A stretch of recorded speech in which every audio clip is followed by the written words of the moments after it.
কেউ কেউ দায়িত্বশীল ব্যক্তি বলেন, সংবিধান নিয়ে কেউ যদি কোনো কথা বলে, সংবিধানের বিরুদ্ধে যদি কেউ কোনো কথা বলে, তাহলে রাষ্ট্রদ্রোহী হবে। তাদের একটাই স্বপ্ন, নির্বাচন সামনে আসছে, নির্বাচনটা করে ক্ষমতায় যাবে। অথচ এই যারা নির্বাচনের জন্য অস্থির, তারা কিন্তু বিগত 18, 14, 18, 24 নির্বাচনে যাননি। কেন যাননি? যে লেভেল প্লেইং ফিল্ড নাই। লেভেল প্লেইং ফিল্ড নিশ্চিত করে কে?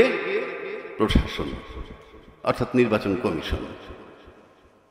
এবং সেই দোহাইতে তারা নির্বাচনে যান নাই, অথচ আজকে তারা নির্বাচনে অস্থির। কারণ লেভেল প্লেইং ফিল্ড নাই, এটা তারা নিশ্চিত, কিন্তু সামনে তাদের কোনো প্রতিদ্বন্দ্বী নাই। এটাকে নির্বাচন বলে না। আপনি যখন জেনে শুনে আপনার প্রতিদ্বন্দ্বী নাই বলে নির্বাচনে যাবেন, সেটা কিন্তু আমরা আপনার ইন্টেনশন, আপনি কোর্ট কাছারিতে যান, যেখানেই যান, আপনি যখন সালাম দিলেন, সালাম দিলেই শান্তি বর্ষিত হয় না, কারণ আপনার উপর সেই রহমত নাই। আবার উল্টা দিকে আসেন, সালামের বহু কানিশমা আছে। আমাকে একজনে সালাম দিয়েছেন সকালে, আসসালামু আলাইকুম স্যার। আমি বললাম তোমার টাকা 20,000 আমি আগামী সপ্তাহে দিয়ে দিব। This was my reply. তার সালামটার মানে হচ্ছিল তাগাদা। তো there are many ways to speak. Kazi আপনারা কে কি বলেন, নির্বাচন যারা চাচ্ছেন তারা গণতন্ত্রের দোহাই দিচ্ছেন না, আমার সামনে প্রতিদ্বন্দ্বী নাই তাই নির্বাচন চাচ্ছি। So what ever the form is, কেউ মাইন্ড করলে করতে পারে। কেউ কেউ বলে কতক্ষণ আমাকে জামাত, কেউ কেউ বলে কতক্ষণ বিএনপি, কেউ কেউ বলে কতক্ষণ এনসিপি। বাট আমি বলছি আমি বাংলাদেশপন্থী। There is no way. আপনি ভারতকে গালি দেন, আপনি আমেরিকারে গালি দেন, সব সেকেন্ডারি। আমরা কি করছি, আমার বাড়িতে আমি কি করছি সেটা আগে দেখেন। এখন আসেন, ফ্যাসিজম রেখে ইউনূস সাহেব একজন রেফারি, তার কোনো রাজনৈতিক যোগ্যতা নাই, কার কোনো রাজনৈতিক দক্ষতা নাই, এটা বাংলাদেশে এমন কোনো রাজনীতিবিদ নাই যিনি বলেন না। কিন্তু প্রশ্ন হচ্ছে, তার রোল তো রেফারির মতো। উনি বসে আছেন, সংস্কার ঐক্যমত্য কমিশন বানায় বসে আছেন। সামনে যে বিজ্ঞ, মারাত্মক বিজ্ঞ রাজনীতিবিদ, পায়ের নখতে মাথার চুল পর্যন্ত তাদের অহংকারে ভরা পলিটিশিয়ান হিসেবে, তারা একত্রে বসে সমঝোতে আসতে পারে না কেন? এই দোষ কি ইউনূস সাহেবের, নাকি তাদের ব্যর্থতা?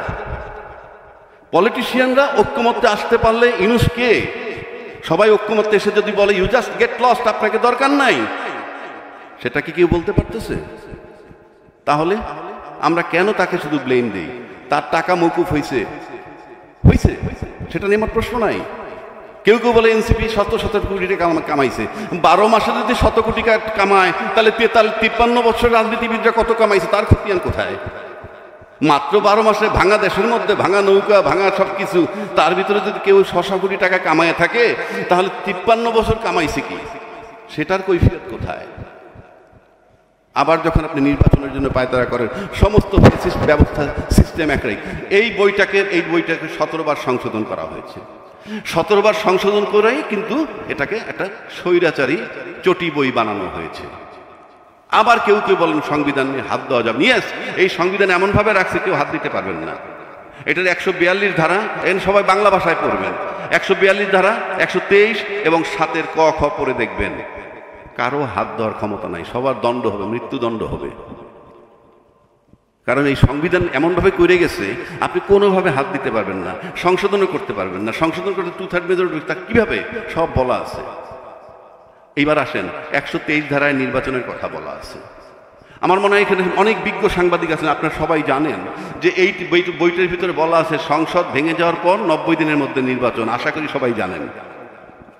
তো সংসদ ভেঙে গেল 8ই আগস্ট 2024, তাহলে সেই মোতাবেক নির্বাচন হওয়ার কথা 7ই নভেম্বর 2024। এরপরে নির্বাচন কমিশন নির্বাচনের ডেট ফেব্রুয়ারি 2026 দিল। কোন আইনে? এবং এই সংবিধানে বলা আছে প্রধানমন্ত্রী ক্ষমতায় থেকে তারপরে নির্বাচন করবেন, এই আইনটায় বলা আছে। কিন্তু ইউনূস সাহেব তো চিঠি দিচ্ছেন নির্বাচন কমিশনে, তুমি নির্বাচন করো। ইউনূস সাহেব কে? অন্তর্বর্তীকালীন সরকার। অন্তর্বর্তীকালীন সরকার বলতে এখানে কিছু বলা নাই। আমি চ্যালেঞ্জ করলাম, সবাই দেখতে পারেন। যেই সরকার কথা এই বইতে বলা নাই, সে এই বইটা চালাবে কিভাবে? Very simple. তো আজকে যারা নির্বাচনের প্রক্রিয়া যাচ্ছেন, ইনশাআল্লাহ তাআলা তাদের সবার জন্য সর্বোচ্চ শাস্তি হতেও পারে যদি কখনো গণেশ উল্টায় যায়, যদি কখনো আওয়ামী লীগ আসে। এবং আপনারা আওয়ামী লীগকে দেখছেন যে আওয়ামী লীগ কী করে। আজকে আওয়ামী লীগের জন্য সবাই বলতেছে, দায়িত্বশীল সাংবাদিক বহু আছে, তারাও বলে আন্তর্জাতিক মানের বিচার হইতে হবে। তারা কিন্তু জামাতের বিচার যখন হয়েছিল নীরব ছিল, আন্তর্জাতিক মানের বিচারের কথা বলে নাই। আন্তর্জাতিক মানের বিচার বলতে কিছু নাই, শতভাগ শুদ্ধ বিচার পৃথিবীর কোথাও হয় না।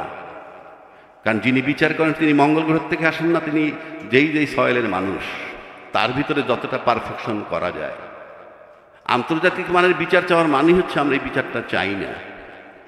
Very simple. আপনারা সবাই জানেন যে কীভাবে যুদ্ধ অপরাধীদের শাস্তি দিছিল, মৃত্যুদণ্ড দিছিল। শাহবাগ মোড়ে চিৎকার করার পরে আইনটাকে সংশোধন করে, ওই দিন সংশোধন করে পিছে ফেক দিছে। সেই নজিরও বাংলাদেশে আছে। তো সেই ফ্যাসিজমের সমস্ত সিস্টেম ওই বইটা রয়ে গেছে। আর এই যে নির্বাচনটা দিতেছেন নির্বাচন কমিশন, সে বেআইনিভাবে দিচ্ছেন। তাকে নির্বাচন দিতে হবে অন্তর্বর্তীকালীন সরকারের অধীনে, অন্তর্বর্তী সংবিধান মোতাবেক নির্বাচন দিচ্ছেন উনি। কারণ ইউনূস সাহেব অন্তর্বর্তীকালীন সরকার। কেউ প্রশ্ন করেন তাহলে এই সংবিধানটা কোথায়? এই সংবিধানটা অলিখিত। ইউনূস সাহেব যা করতেছেন এইটাই সংবিধান। এবং যারা 5ই আগস্ট একটা জুলাই ঘোষণাপত্র করছেন, তাদেরকে আমি বলবো আপনারা সেটা সংশোধন করেন, পরিশুদ্ধ করেন। সেই সংশোধনে ইউনূস সাহেবের মেয়াদ দিয়ে দেন যে 8ই আগস্ট 2024 থেকে 30 জুন 2026 পর্যন্ত তার মেয়াদ। এর ভিতরে উনি নতুন নির্বাচন কমিশন গঠন করবেন এবং নির্বাচন দিয়ে যাবেন। তাইলে বৈধতা পাবেন। আপনি লেখা রাখতে পারেন, কেউ বৈধতা পাবেন না। আপনি সংসদ পর্যন্ত যাওয়ার প্রক্রিয়া কি? আর এই সংস্কার নিয়ে যে কথা বলা হচ্ছে, বুলশিট, কিছুই হবে না। কেন হবে না? এটা অনুমোদন হবে কবে? আগামী সংসদ হওয়ার পর 2 বছরের মধ্যে। কন্যার সাথে দেখা নাই, বিয়া শুক্রবার। আপনি কিভাবে করবেন? ওই পর্যন্ত যান, তারপরে কিন্তু 2 বছর টাইম পাবেন। আর আজকে যারা নোট অফ ডিসেন্ট দিয়ে যাচ্ছেন, তারাই যদি ক্ষমতায় যান, গিয়ে বলবেন আমরা তো নোট অফ ডিসেন্ট দিয়েই আসছি। আর আজকে যারা সংস্কার কমিশনে যাচ্ছে, বাংলাদেশে যদি তাদের অনেক 3টা দল ছাড়া বা 4টা দল ছাড়া বাকিদেরকে যদি 2 কোটি টাকা দিয়ে বলেন তুমি 20,000 লোক জড়ো করো, ইনশাআল্লাহ তাআলা 200 লোক আনতে পারবে না। দে আর রিপ্রেজেন্টিং বাংলাদেশ। এবং টোটাল যারা আপনার নির্বাচন কমিশন বা ঐকমত্য কমিশনে যায়, তারা কতজন? সর্বোচ্চ 40-45 জন। এরা মোট জনসংখ্যার আওয়ামী লীগও নাই, মোট জনসংখ্যার হার্ডলি 40% রিপ্রেজেন্ট করে। তো বাকি 60%-এর প্রতিনিধি কোথায়? You are nobody to change the nation or সংস্কার, এই মাত্র এই কয়জন লোকই। সুতরাং এটা অন্তর্বর্তীকালীন সরকারের অধীনে অন্তর্বর্তীকালীন নির্বাচন কমিশন নির্বাচন করছেন, সেটার বৈধতা জুলাই ঘোষণাপত্রের মাধ্যমে দিবেন। আরেকটা কথা বলি, এটা একটা রাষ্ট্র, এটা কোনো সমিতি বা ক্লাব না। যা আপনারা জানেন, এখানে অনেক সাংবাদিকও আছেন, অনেক আইনজীবী আছেন। আমার ডান পাশে একটা পার্টির প্রধান আছেন, একজন আইনজীবী। ওনারা জানেন যে স্কুল কমিটির যদি নিয়মের কোনো ব্যত্যয় ঘটে তাইলে রিট হয়। এরকম বহু সমিতি নিয়েও রিট হয় একটু ব্যত্যয় ঘটলে। আর সেখানে সংবিধান আপনাকে বইলে দিছে যে সংসদ ভেঙে যাওয়ার 90 দিনের মধ্যে নির্বাচন করবেন। সেই মেয়াদ তো শেষই হয়েছে 7ই নভেম্বরের মধ্যে। ইন এডিশন যিনি এখন বর্তমান নির্বাচন কমিশন, ওনার নিয়োগই হয়েছে ওই মেয়াদ পার হওয়ার পর 21শে নভেম্বর 2024-এ।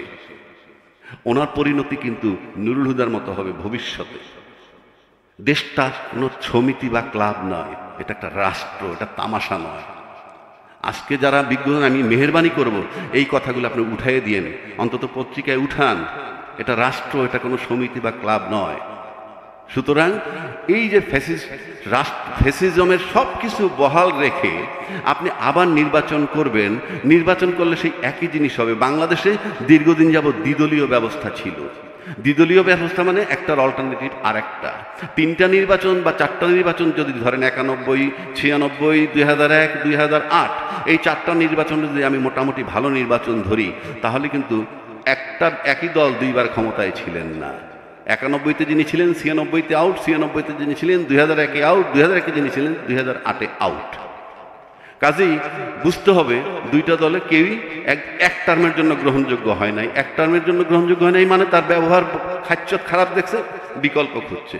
কিন্তু এই মুহূর্তে বাংলাদেশে কিন্তু দ্বিদলীয় ব্যবস্থাও নাই, একদলীয়। সেটাকে আপনাদের সবাই মাথায় রাখতে হবে। যে দল করেন, দেশটাকে যদি ভালোবাসেন, তাহলে আপনাকে চিন্তা করতে হবে। আপনি গণতন্ত্র মানে এই না শুধু একটা নির্বাচন করা। নির্বাচন করাই গণতন্ত্রের একটা মাত্র মেজারমেন্ট হতে পারে, কিন্তু চূড়ান্ত নয়। এক নম্বর। দুই নম্বর হলো যারা গণতন্ত্রে বিশ্বাসী তাদেরকেই ভাবতে হবে যে শক্ত বিরোধী দল কিভাবে আনা যায়।